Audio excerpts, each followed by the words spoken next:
한 해를 살아갈 때 나타났으면 하는 소망이 있는 반면에 이런 일들은 좀 피해갔으면 좋겠다 하는 일들이 있을 겁니다.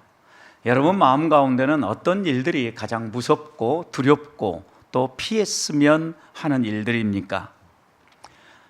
갑작스러운 질병, 또 재정적 어려움, 사업의 실패, 또 자녀가 어려움 가운데 빠지는 것, 여러 가지 것들이 우리를 위협하고 또 우리를 두렵게 만드는 일들입니다. 분명히 우리가 살아가는 이 세상에 이런 것들이 우리의 삶을 흔드는 요소임이 분명하지만 성경은 그것보다 더 비극적인 일이 있다라고 이야기를 합니다. 그 비극이 무엇입니까? 목표를 이루었는데 정작 그 가운데 하나님이 계시지 않는 겁니다. 성공은 했는데 하나님은 떠나시고, 형통한데 하나님의 임재가 느껴지지 않고, 약속의 땅에 들어갔는데 하나님이 함께 하지 않으시는 겁니다. 이런 삶은 어떻게 생각해 보면 성도에게 복이 아니라 저주라고 말할 수 있습니다. 오늘 본문에 만나는 이스라엘 백성이 바로 이런 위기에 빠져 있는데, 지금 이스라엘이 어떤 상태입니까? 우상 숭배를 제거하고 모세는 이스라엘 백성을 정결하게 다듬었습니다. 그리고 하나님 앞에 섰는데 1절 후반절에서 하나님이 이렇게 말씀합니다. 내가 아브라함과 이삭과 야곱에게 맹세하여 내 자손에게 주기로 한 그 땅으로 이제는 올라가라, 이렇게 이야기를 합니다. 조상들에게 약속한 그 땅을 줄 테니까 올라가라는 말씀입니다. 그런데 2절 말씀을 보면 하나님께서 이렇게 얘기합니다. 내가 사자를 보내어 너보다 앞서 보내어 가나안 7 족속을 쫓아내겠다. 여러분, 그런데 여기에서 눈여겨봐야 될 것은 사자를 너보다 앞서 보낸다라는 겁니다. 여기 이 사자는 여호와의 사자가 아닙니다. 여호와의 사자는 정관사가 항상 붙어서 성육신 하기 전 이이신 예수 그리스도를 가리킬 때 하나님이 함께 가신다라는 거예요. 여호와의 사자, 정관사가 붙어 있는 경우는.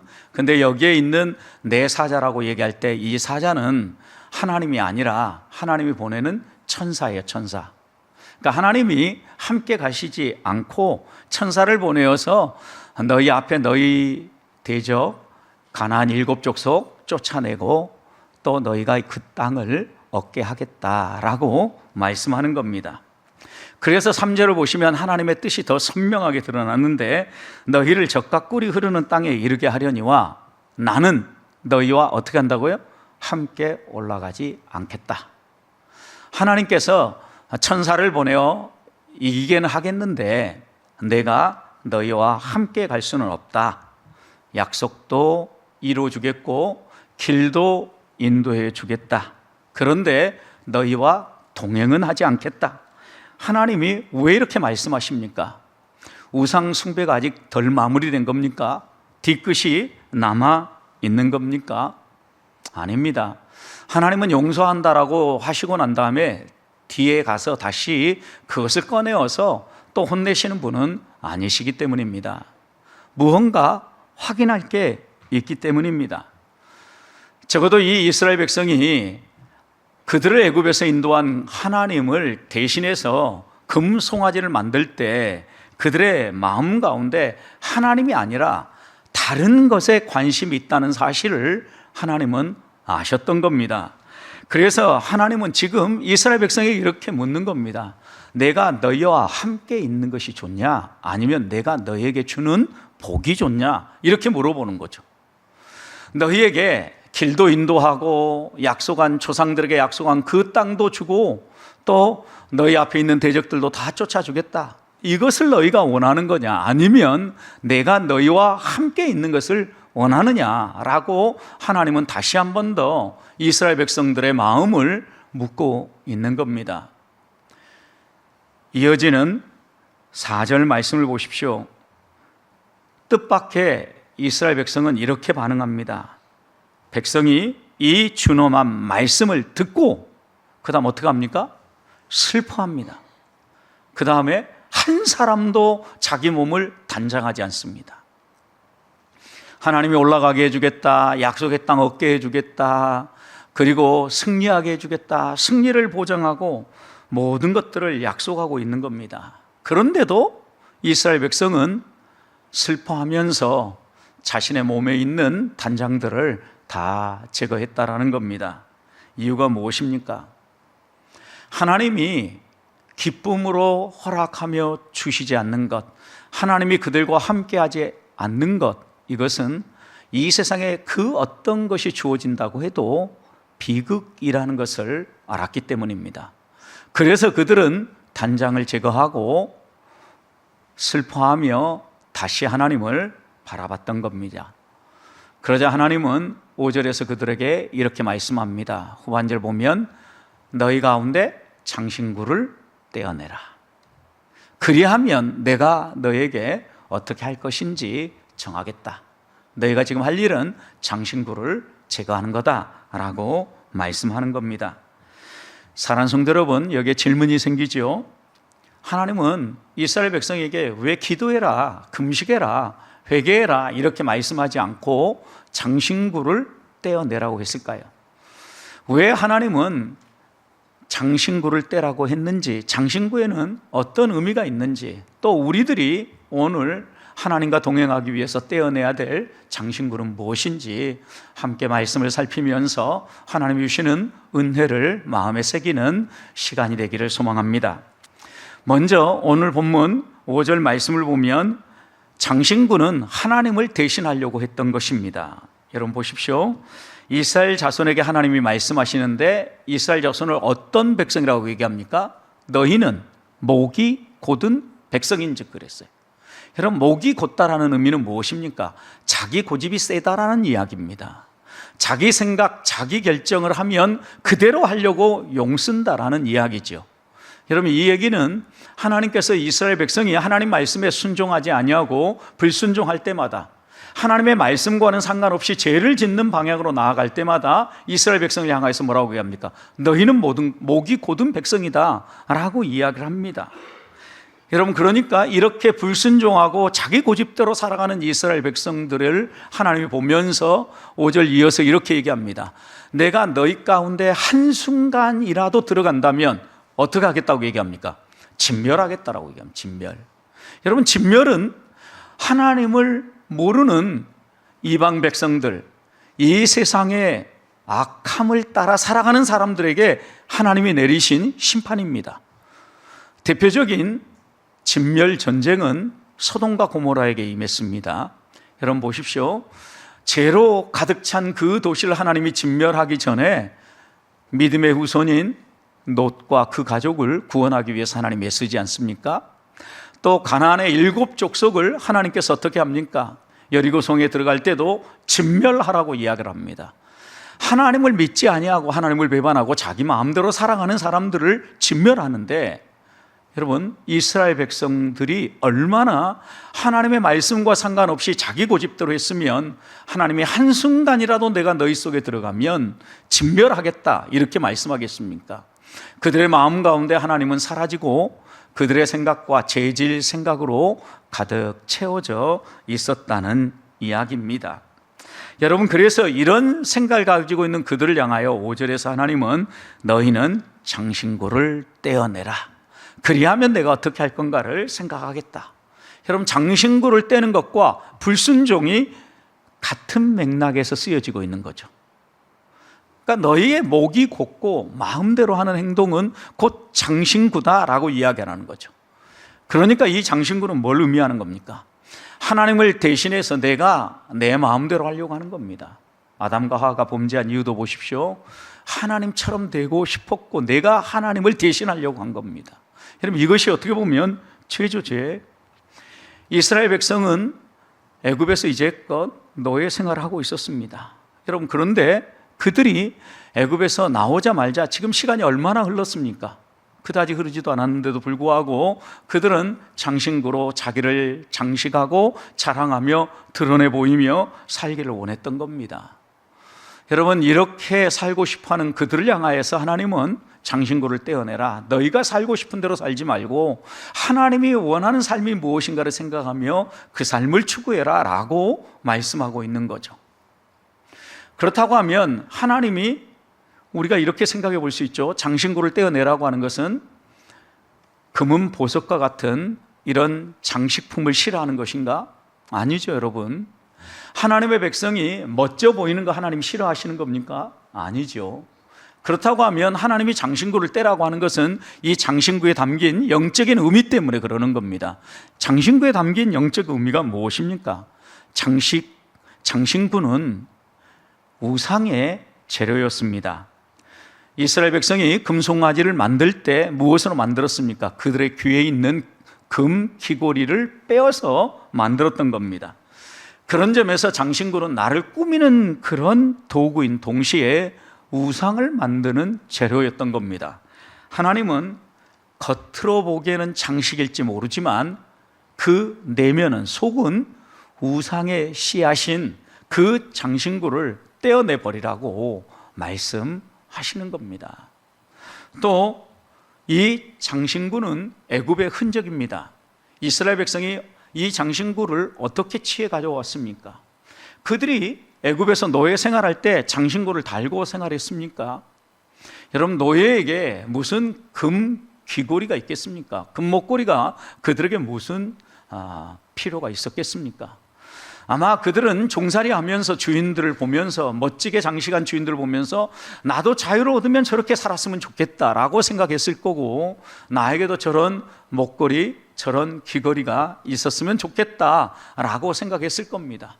하나님께서는 이스라엘 백성들을 애굽에서 나오게 하실 때 애굽 백성을 무너뜨리고 전리품으로 이런 장신구들을 얻게 하신 겁니다.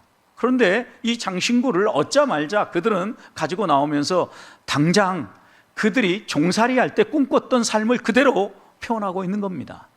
금 귀걸이를 하고 그걸 가지고 자기 하고 싶은 일을 하면서, 심지어는 하나님조차도 그걸 가지고 자신들이 만들고 싶은 형상으로 표현하고 만들었던 겁니다.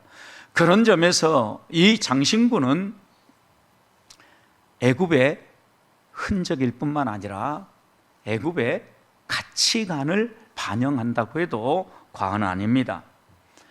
이스라엘 백성은 하나님의 구원을 받아 이 애굽에서 나오면서 하나님 백성처럼 살고자 꿈꿨던 게 아니라 애굽에서 우리가 자유를 얻으면 저렇게 살았으면 좋겠다라고 생각했던 애굽 사람의 모습을 흉내내고 있는 겁니다.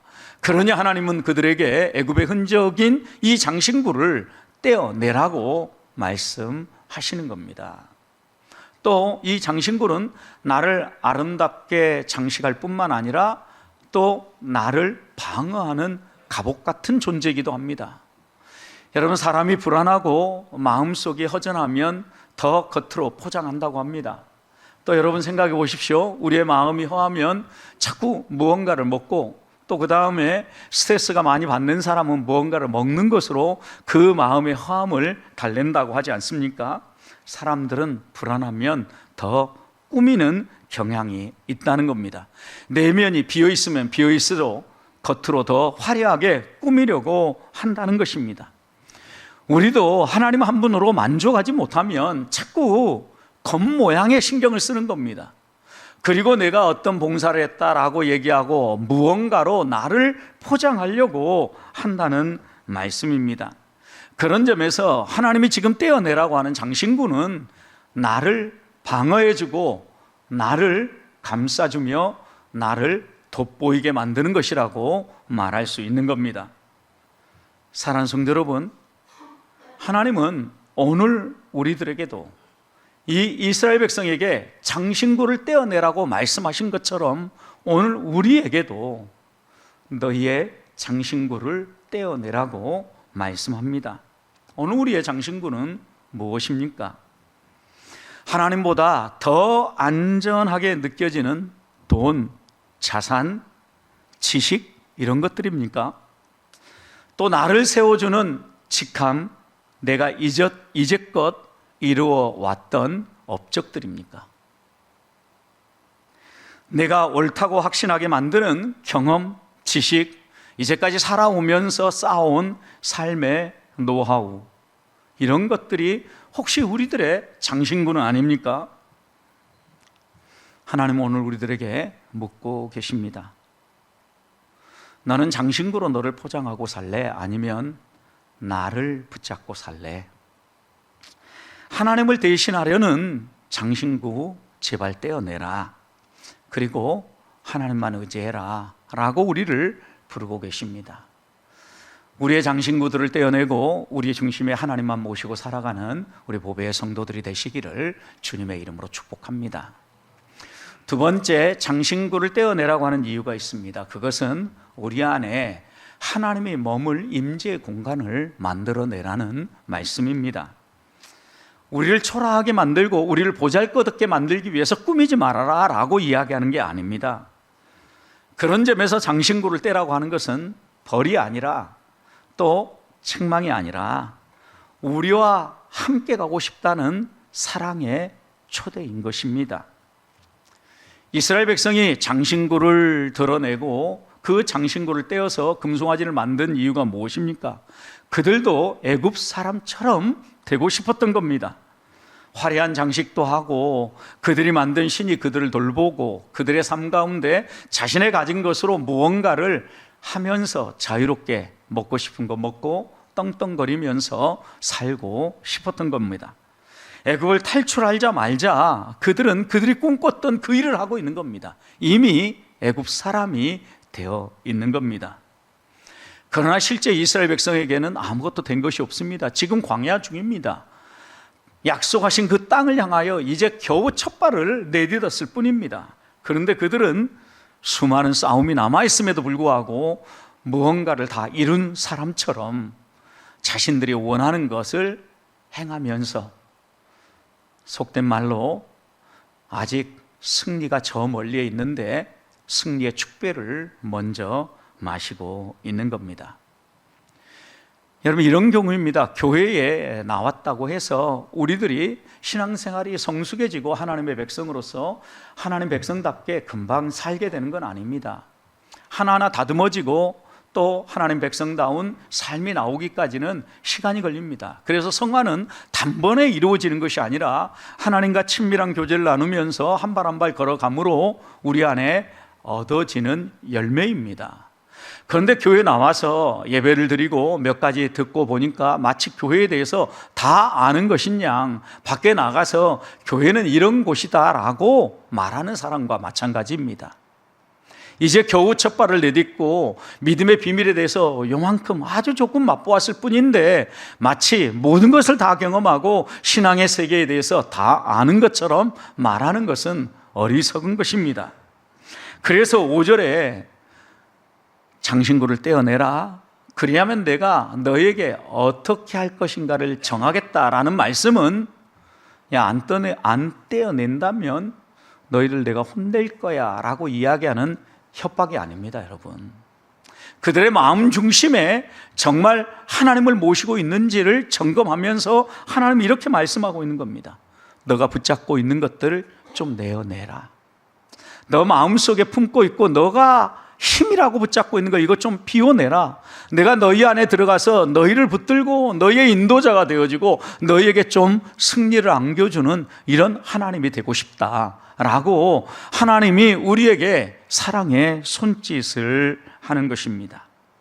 분명한 것, 또 하나님 우리가 가르쳐주신 영적인 진리는 우리의 마음을 비워내야 그 빈 공간에 하나님이 자리하고 하나님의 복이 임할 수 있다는 것을 가르쳐 주시는 겁니다.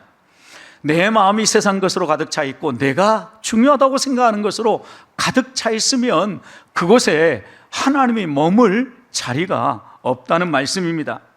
하나님은 억지로 강제로 우리의 문을 부수고 들어오시는 분이 아니십니다. 문을 놓고 하시면서 우리가 그 문을 열어서 우리의 비어있는 이 공간에 하나님을 정중히 모셔드리기를 원하시고 기다리신다라는 말씀입니다. 세계적인 조각가 미켈란젤로에게 이 미켈란젤로가 아름다운 다윗 조각상을 완성했을 때 한 사람이 다가와서 물었다고 합니다. 당신 어떻게 저렇게 아름다운 다윗상을 조각할 수 있었습니까? 라고 질문했다는 거예요. 그때 미켈란젤로는 이렇게 대답했다고 합니다. 저는 다윗처럼 보이지 않는 부분을 깎아냈을 뿐입니다. 그랬더니 그 안에 다윗의 모습이 드러났습니다 라고 대답했다는 겁니다. 저는 우리의 신앙도 마찬가지라고 생각합니다. 내가 하나님의 사람으로 이 땅에서 멋지게 살아가기 위해서 뭔가 더 꾸미고 뭔가를 더 채우고 뭔가를 더 넣어서 다듬어지는 것이 아니라 내 안에 하나님을 거부하는 것들, 내 마음대로 살아가려고 하는 것들, 이런 것들을 하나하나 깎아내고 비워내는 것, 이것이 신앙이고 우리가 하나님 자녀답게 살아가는 길이라는 말씀입니다. 우리 안에 있는 것, 내가 붙잡고 있는 것, 내가 중요하다고 생각하는 것, 나의 만족을 위한 것, 나의 쾌락을 위한 것, 이런 것들을 비워낼 때 그 자리에 하나님이 자리하고 우리 안에 계시는 하나님의 형상이 드러나게 된다는 말씀입니다. 하나님은 지금 우리에게 공간을 요구하십니다. 내가 머물 공간이 필요하다, 너의 마음을 좀 열어달라 라고 우리에게 녹화하고 계시는 겁니다. 하나님이 마음껏 우리 안에 들어와서 우리의 생각을 이끄시면서 하나님이 약속하신 복락을 주고자 하시는데, 약한 자로 강국을 이루시는 이 놀라운 일을 이루시려고 하는데 내가 힘있다라고 생각하는 것 붙잡고는 있지 않은지 하나하나 비워낼 수 있기를 소망합니다. 여러분, 그런데 6절 말씀 보십시오. 우리가 눈여겨보아야 될 말씀인데, 이스라엘 자손이 그들의 장신구를 다 떼어냅니다. 그런데 어디에서 이 장신구를 떼어냅니까? 어디에서요? 호렙산입니다, 여러분. 그런데 호렙산이 어떤 곳입니까? 모세가 하나님의 부름을 받았던 곳입니다. 하나님 처음 만났던 것이죠. 이스라엘 백성에게는 호렙산이 어떤 겁니다? 출애굽에서 구원받고 난 다음에 그곳에 와서 하나님을 예배하고 하나님 백성이 어떤 존재인가 언약의 말씀을 받은 곳입니다. 하나님과 언약을 맺고 하나님 백성으로 살기로 다짐하고 결심한 곳입니다. 그런 점에서 이 호렙산은 이스라엘 백성에게 첫사랑의 고백이 있었던 곳, 믿음의 첫 발을 내딛었던 곳, 이렇게 말할 수 있는 겁니다. 자, 그렇다고 하면 하나님이 장신구를 떼어내라 라고 얘기한 것은 호렙산으로 돌아가라 라고 말씀하시는 것과 마찬가지죠. 여러분, 호렙산으로 돌아간다는 의미가 무엇입니까? 다시 처음으로 돌아가겠다라는 결단입니다. 이 세상의 것으로 만족하고 내 힘과 내 계획과 내 생각으로 앞장섰던 모든 것들을 내려놓고 하나님 한 분만으로 만족했던 그 자리로 돌아가겠다라는 회개의 고백입니다. 저는 우리 보배교회 성도들이 2026년 약한 자로 강하게 하시는 하나님을 바라보면서 우리의 마음을 좀 비워내기를 원합니다. 우리 중심에 하나님이 머물 수 있도록, 약한 자로 강하게 하시는 하나님의 능력이 역사할 수 있도록 우리의 중심을, 내가 중요하다라고 생각하는 것들을 좀 내려놓고 하나님이 중요하다고 생각하는 것들이 우리의 삶에 드러날 수 있도록 살아가자라는 겁니다. 하나님이 머물 공간이 필요합니다. 어디예요? 내 마음 중심이에요. 하루를 살아가면서 하나님, 내 중심에 하나님이 머물기 원합니다. 이럴 때 하나님이 어떻게 하기를 원하십니까? 하나님을 존중히 여기고 하나님과 상의하면서 한 발 한 발 하나님은 우리가 걸어가기를 원하십니다. 지금도 오늘도 하나님 우리 문 밖에 서서 우리의 문을 놓고 하십니다. 내가 너 안에 들어가서 너와 함께 너에게 약속한 놀라운 일을 이루면서 하나님 백성의 영광을 드러내고 싶다라고 우리의 문을 두드리십니다.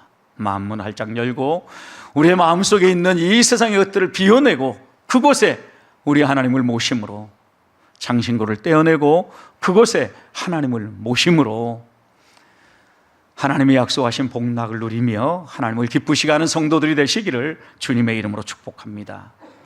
마지막으로 성도의 가장 아름다운 단장은 하나님과의 동행입니다. 여러분이 생각하기에는 어떻게 꾸미는 것이 가장 아름답게 꾸미는 것이라고 생각합니까? 화려한 보석이나 또 정말 좋은 기능성 화장품을 잘 사용해서 여러분의 피부가 젊은 사람들처럼 팽팽하게 보이는 것입니까? 아니면 의학의 도움을 얻어서 여러분을 좀 더 젊게 만들어내는 것입니까? 또 사람들과 관계를 잘 맺고 내가 이 세상의 처세들을 잘함으로 사람들에게 인정받아야 아름다운 것입니까? 여러분, 분명히 이런 것들도 아름다움의 한 면인 것은 분명합니다. 그러나 성경은 이런 아름다움보다 더 중요한 아름다움이 있다라고 얘기합니다. 겉으로 포장된 아름다움이 아니라 내면에서부터 흘러나오는 아름다움입니다.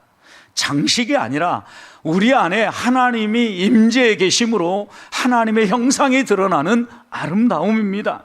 어떻게 보면 그래서 성도에게 있어서 가장 큰 아름다움은 내면에 하나님을 모시고 그 하나님의 손을 붙잡고 하나님과 동행하며 살아가는 것입니다.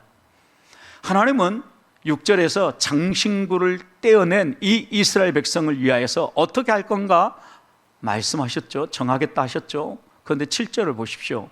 7절 말씀을 보면 모세가 항상 장막을 취하여 진 밖에 서서 진과 멀리 떠나게 하고 회막이라 이름했다. 여러분, 이게 하나님 거하시는 언약궤가 있는 회막, 성막을 이야기하는 거예요. 이스라엘 백성이 범죄함으로 이스라엘 진영 가운데 이제는 이 회막이 머물지 못하고 회막 밖으로 나왔다라는 거지. 진영 밖으로 나온 거예요. 그런데 그 다음 7절 후반절을 보십시오. 여호와를 앙모하는 자는 다 진 바깥 회막으로 나아갔다. 여러분, 하나님을 사모하고 하나님을 경외하기 원하는 사람은 하나님과 함께하는 것이 좋다라는 걸 알았기 때문에 하나님과 함께하는 동행의 자리로 나아간 겁니다. 이어지는 8절부터 11절 말씀을 보면 모세가 하나님을 만나기 위해 회막으로 나아갈 때 하나님의 임재의 상징인 구름이 덮였습니다. 그리고 여러분, 하나님께서 모세와 이야기를 하시는데 대면하여 이야기를 하시는데 어떻게 이야기하십니까? 마치 친구와 이야기하듯 모세와 대면해서 말씀했다라는 거죠. 여러분, 이 말씀들을 보면 이스라엘 백성도 하나님의 임재 가운데로 들어가고 모세도 하나님과 친밀한 교제를 나눌 수 있는 이런 관계 회복이 장신구를 떼어내므로 이루어졌다라는 말씀입니다. 결국 장신구를 떼어내므로 우리들이 단장해야 될 것은 하나님과의 동행입니다. 사랑하는 성도 여러분, 그렇다면 우리들이 무엇으로 단장해야 된다라고 성경은 이야기합니까?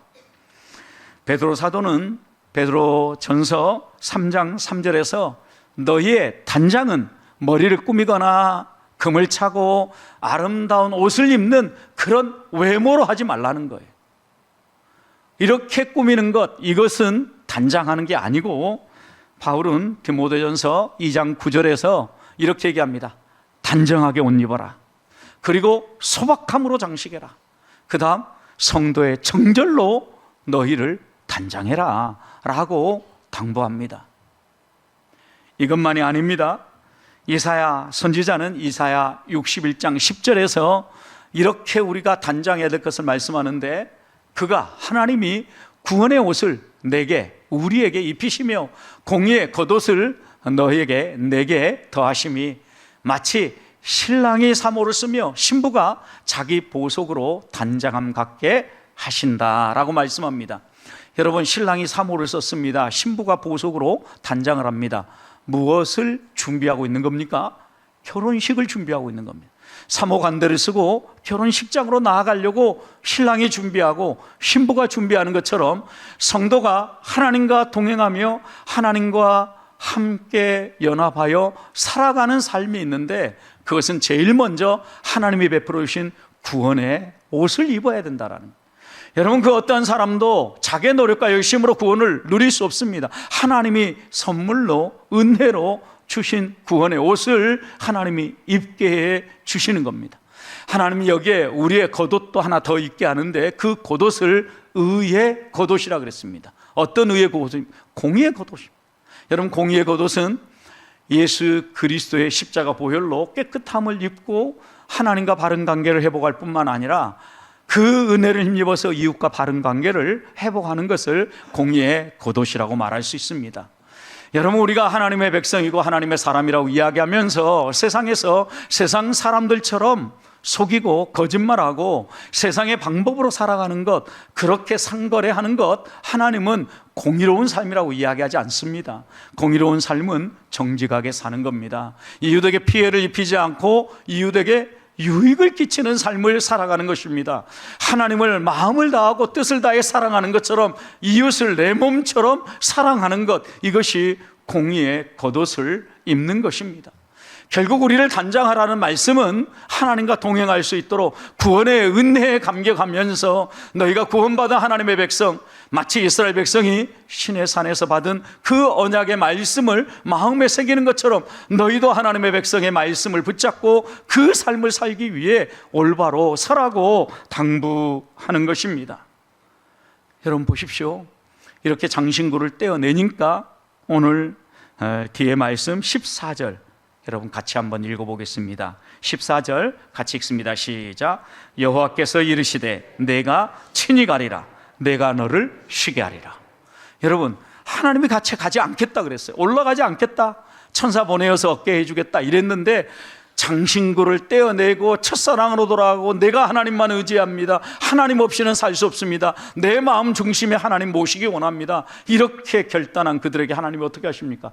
내가 친히 가겠다, 그리고 너희를 쉬게 해주겠다.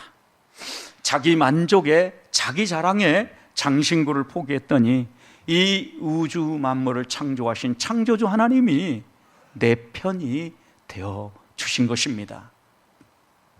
초대교회 교부이며 신앙의 아름다운 모범을 보여주신 어거스틴이라는 분은 자신의 참회록 고백록에서 이렇게 고백했습니다.